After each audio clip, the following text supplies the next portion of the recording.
Hello दोस्तों, welcome to back my YouTube channel. दोस्तों, आज के इस वीडियो में हम सीखेंगे कि how to use filter formula. Filter formula को कैसे यूज करें। तो हम यहाँ पर टाइप करेंगे फिल्टर, और देन उसके बाद हम पूरी डाटा को सेलेक्ट कर लेंगे जिन पे हमें फिल्टर अप्लाई करना है। देन कॉमा लगाएंगे, और उसके बाद इसमें से हमें क्या चाहिए, किस पे डाटा पे बेस पे लगाना चाहते हैं। तो मान लेता हूँ मैं सिटी वाइज सर्च करूँगा, तो सिटी पे मैंने लगा दिया। उसका मैं इक्वल टू लगाऊंगा, और यहाँ पर जहाँ पर आपको टाइप सर्च करना है टाइप करके, वो कॉलम पे क्लिक कर दूंगा। उसके बाद मैं कॉमा लगा दिया, और यहाँ इन्वर्टेड कॉमा में लिखता हूँ कि जो मिलेगा वो तो आ जाएगा आंसर। और इन केस अगर नहीं आता है डाटा, या मैंने गलत इंटर कर दिया, तो क्या लिख करके आए। तो मैं देता हूँ नो फाउंड, नॉट फाउंड लिख करके, और इन्वर्टेड कॉमा बंद करके क्लोज कर दिया ब्रैकेट, और इंटर कर दिया। तो यहाँ पर देख सकते हैं नॉट फाउंड लिख करके आ गया, क्योंकि मैंने यहाँ पर कुछ डाटा एंटर नहीं किया हुआ है।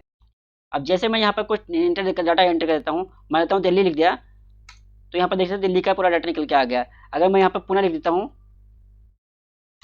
तो यहाँ पर देख सकते हैं डाटा में से पुणे का निकल के आ गया। और यदि मैं यहाँ पर यूपी लिख देता हूँ, तो यहाँ पर देख सकते हैं नो फाउंड लिख करके आ गया। तो आई होप दोस्तों वीडियो समझ में आया होगा। ऐसे मोर टिप्स और ट्रिक्स फॉलो करो, चैनल को सब्सक्राइब करना ना भूलें। Thanks for watching this video.